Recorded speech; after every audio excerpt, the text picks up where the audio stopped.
कर ले तू भी मोहब्बत भाग 1। यह कहानी है दिल्ली के प्रसिद्ध लेडी श्रीराम कॉलेज की, जहां मुस्कान अपनी 3 सीनियर्स के साथ गर्ल्स हॉस्टल में रहती थी।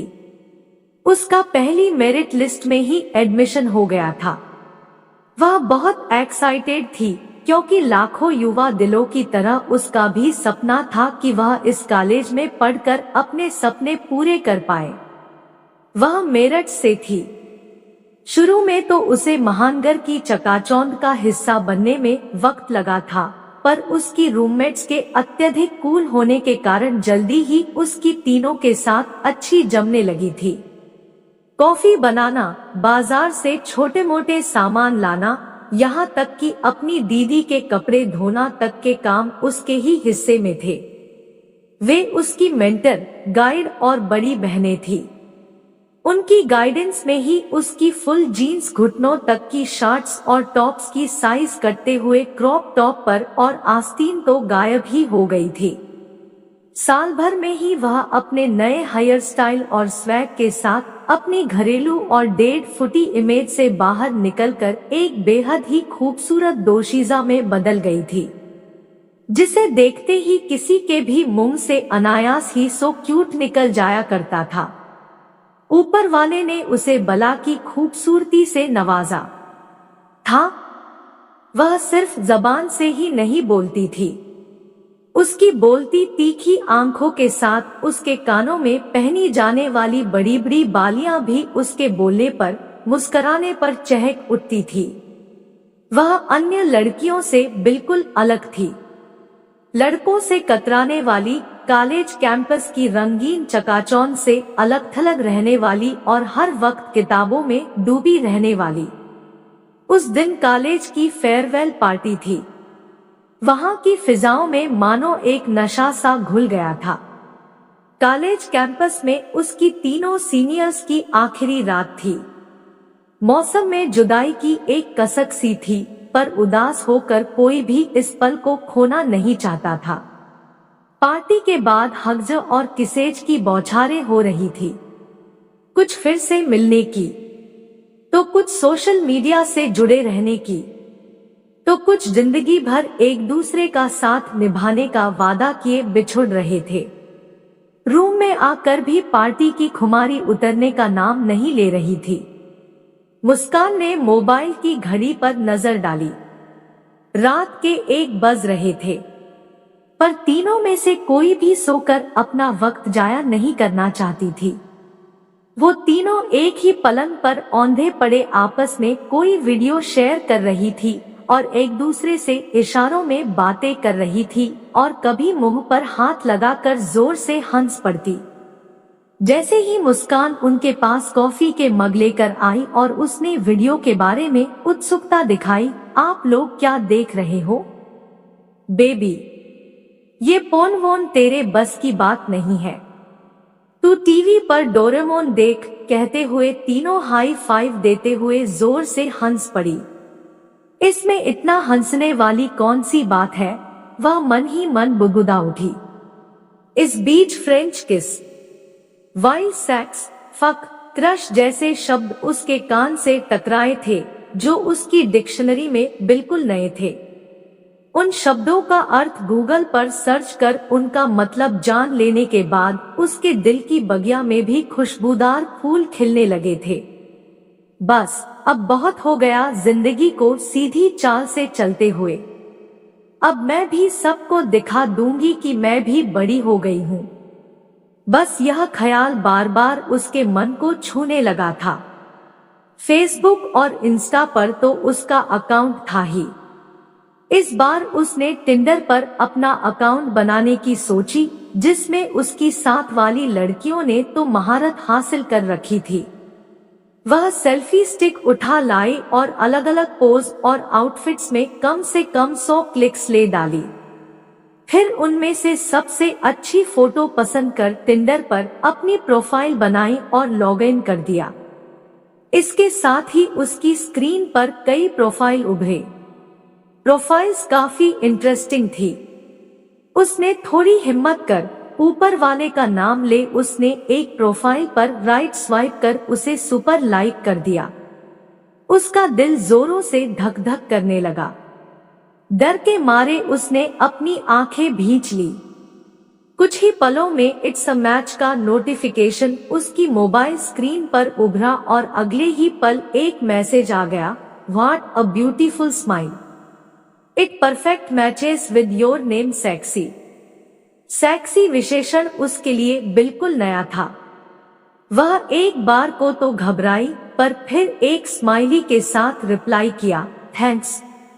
मुझे थैंक्स नहीं, कुछ और चाहिए। मुस्कान की स्क्रीन पर फिर से एक मैसेज पॉपअप हुआ। क्या? मुस्कान, तो फिर कॉफी हाउस पर मिलते हैं स्वीट हार्ट। मिलना दूर, आप शायद भूल रहे हैं, इट्स अवर फर्स्ट चैट। कुछ सेकंड पहले तो हम जुड़े हैं और आप मिलने की बात कर रहे हैं। जान, आप भी शायद भूल रही है, आप टिंडर पर है और यह एक डेटिंग ऐप है। जान, उसे लगा यह शब्द सुनकर तो उसकी जान ही निकल जाने वाली है, पर उसने कुछ हिम्मत दिखाते हुए रिप्लाई किया, क्यों ना हम पहले एफबी पर फ्रेंडशिप करते हैं, फिर डेटिंग करेंगे। क्या बेबी, तुम भी? ओके, एनीथिंग फॉर यू, पर मेरी एक शर्त है। क्या शर्त है? तुम मुझे वीडियो कॉल कर एक किस करोगी। मुस्कान को समझ नहीं आ रहा था कि वह कैसे रिएक्ट करे। वह बड़ी असमंजस में थी।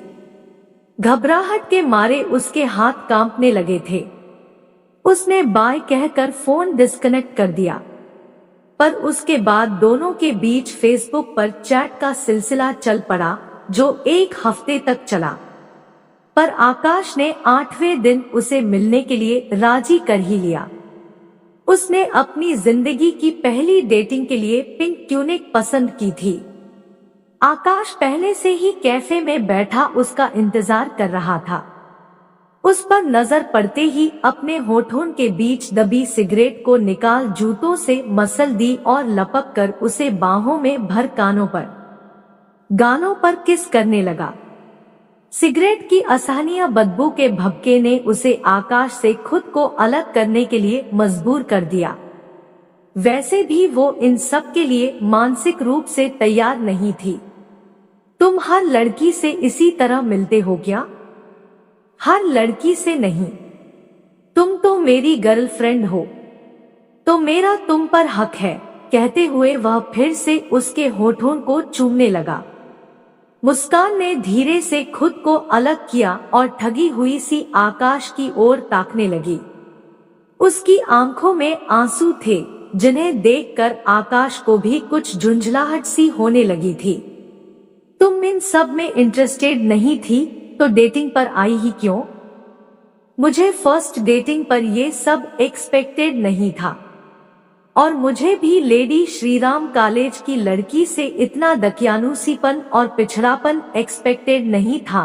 कहते हुए उसने अपनी बाइक स्टार्ट की और तेजी से वहां से निकल गया, मुस्कान को और उसकी भीगी पलकों को बहुत पीछे छोड़कर।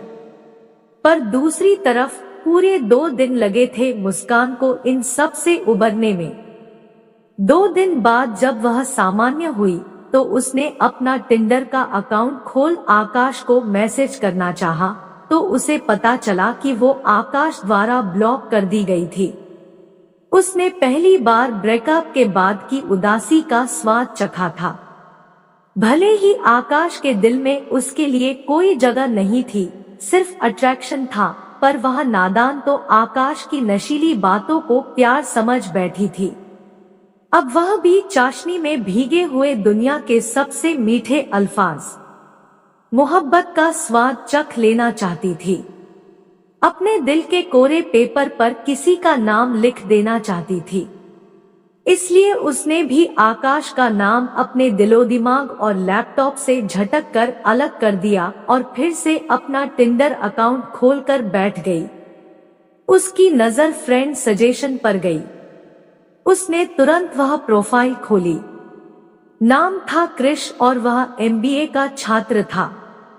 इस बार वह कोई गलती नहीं करना चाहती थी। वो कहते हैं ना, दूध का जला छाछ भी फूंक फूंक कर पीता है। उसने अपनी समझदारी का परिचय देते हुए कृष का फेसबुक और इंस्टा अकाउंट भी खंगाल डाला। इस तहकीकात के दौरान उसने जाना कि वो एक पढ़ाकू किस्म का लड़का है, जिसने ओलंपियाड जैसी कई कंपटीशन का प्रथम खिताब अपने नाम कर रखा था। इसके सिवा वह भी मुस्कान की तरह साहित्य प्रेमी था। कई प्रसिद्ध हिंदी और अंग्रेजी साहित्यों के रिव्यू उसकी वाल पर थे।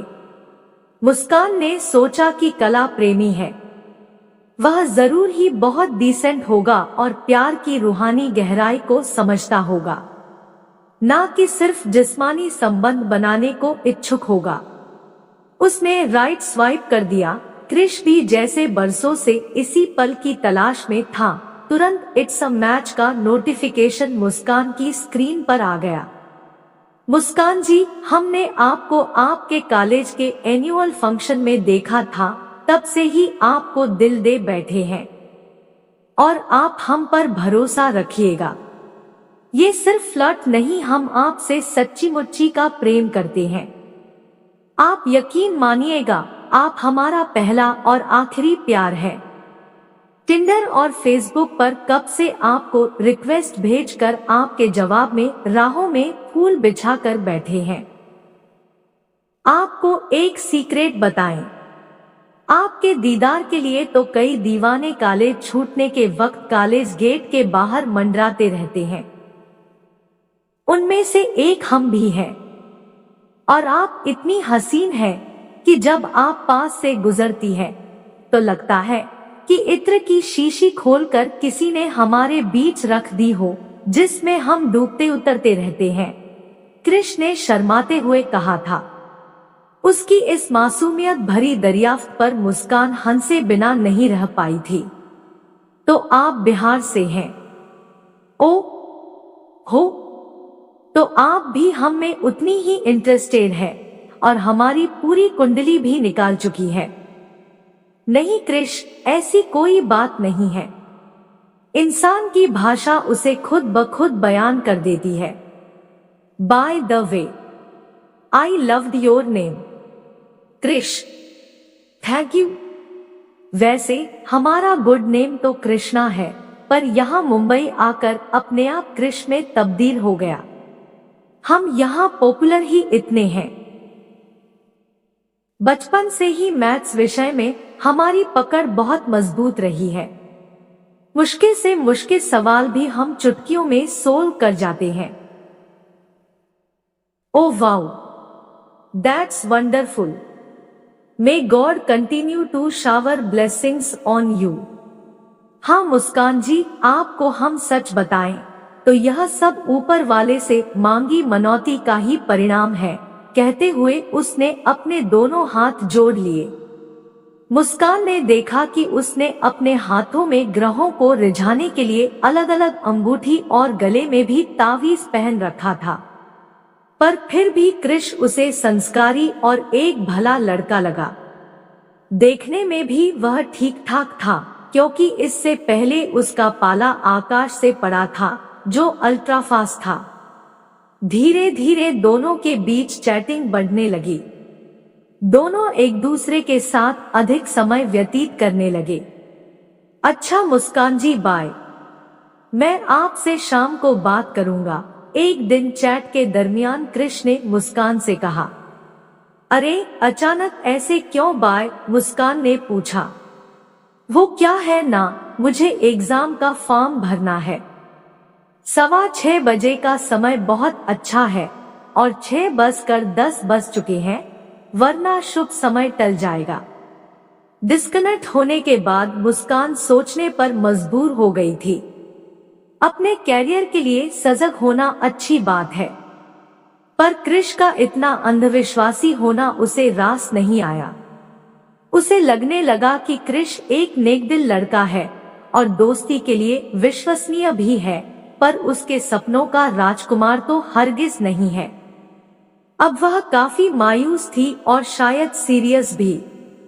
पर अब वह हार मानने वाली नहीं थी। वह भी अन्य लड़कियों की तरह अपने कॉलेज की एक्साइटिंग लाइफ जीना चाहती थी, जिससे वह अब तक महरूम थी। बायजू उसके फोन के ऐप स्टोर की लिस्ट में सबसे नीचे चला गया था और उसकी जगह कुछ महीनों से टिंडर ने ले ली थी। वह कुछ सोच पाती तभी उसकी नजर अपने मेल बॉक्स पर गई। उसमें अरविंद के कई मेल्स थे। वह श्रीराम कॉलेज में पढ़ता था। वैसे तो उसका नाम अरविंद था, पर सब प्यार से उसे अवी बुलाते थे। उफ़, उसने पिछले कई दिनों से अपना मेल बॉक्स ही चेक नहीं किया था। अवी ने उसे पोएट्री के सारे चैप्टर्स के नोट्स भेजे थे, जो अगले महीने होने वाले एग्जाम में आने वाले थे। अवी और उसकी पहचान थॉट बबल नाम के एक फेसबुक ग्रुप, जो लिटरेचर के स्टूडेंट्स द्वारा बनाया गया था, के जरिए हुई थी। वह एमए करने के बाद पीएचडी कर रहा था, इसलिए उसकी अन्य स्टूडेंट्स और प्रोफेसर से काफी पहचान थी। वह मुस्कान के लिए टॉपर्स द्वारा बनाए नोट्स मेल कर दिया करता था। वह दूसरे लड़कों से बिल्कुल अलग था। जहां दूसरे लड़के सोशल मीडिया पर नई नई गर्लफ्रेंड्स बनाने और आभासी रिश्ते निभाने में व्यस्त रहते थे, वहीं वो पार्ट टाइम जॉब कर अपना खर्च खुद निकालता था और अपना बचा हुआ समय लाइब्रेरी में बिताता था। गोरा चिट्टा, लंबा, स्मार्ट और बिल्कुल स्ट्रेट फॉरवर्ड, पहली बार में ही वह चॉकलेटी लगा था मुस्कान कोडोट, इसलिए वह दिन में कई बार अवी का फेसबुक अकाउंट खोलती थी। 1 साल से ऊपर हो गए थे फेसबुक पर दोनों की दोस्ती हुए। वह मुस्कान का कितना ख्याल रखता था और मुस्कान भी तो उसके मैसेज का, उसके कॉल्स का कितनी बेसब्री से इंतजार करती थी। यह प्यार नहीं तो और क्या था। अवी ने लफ्जों से शायद कुछ ना कहा हो, पर वह बिना कहे उसकी जरूरतों को, उसकी परेशानियों को समझ जाता था। कितनी नासमझ निकली वो, जो उसकी फिक्र में छिपे प्यार के कंपन को महसूस ही नहीं कर पाई थी। अक्सर हम वही सुनते हैं जो बात हमारे कान सुन पाते हैं, पर किसी के मौन में छिपे अनकहे शब्दों को महसूस ही नहीं कर पाते, जो शब्दों से भी अधिक संजीदा होते हैं। उसका बुक कैबिनेट तो रोमांटिक साहित्य का दरिया था, जहां से सिर्फ मोहब्बत के अलग अलग एहसासों की लहरें उठा करती थी। कैबिनेट में सबसे ऊपर रखी किताब, जो उसने हाल ही में पढ़ी थी, से कुछ पंक्तियां बहती हुई सी आई और उसे झकझोर गई। राज खोल देते हैं नाजुक से इशारे अक्सर, कितनी खामोश मोहब्बत की जबान होती है। उसे लगा उसका साहित्य प्रेम बेकार ही गया, जब वह खुद के दिल में दस्तक दे रही प्यार की आहट को महसूस नहीं कर पाई। अभी फेयरवेल पार्टी की तो बात है। उसने अवी को खुद की तरफ अपलक निहारते हुए पकड़ लिया था। वह समझ गई थी कि अवी की पलकों में भी एक नया ख्वाब जन्म ले रहा है। उसके पूरे बदन में एक सिहरन सी दौड़ गई। चलो मुस्कान, एक सेल्फी हो जाए, कहते हुए अवी उसका हाथ पकड़ते हुए गार्डन में ले आया। उसके स्पर्श ने मुस्कान की रूह को अंदर तक भिगो दिया था। वो दोनों पार्टी के बाद भी कैफे में बैठकर घंटों बातें करते रहे। क्या हम हर संडे यहाँ कैफे में मिल सकते हैं? उसके प्रणय निवेदन के साथ ही मुस्कान के दिल में भी नई ख्वाहिशें मचलने लगी थी।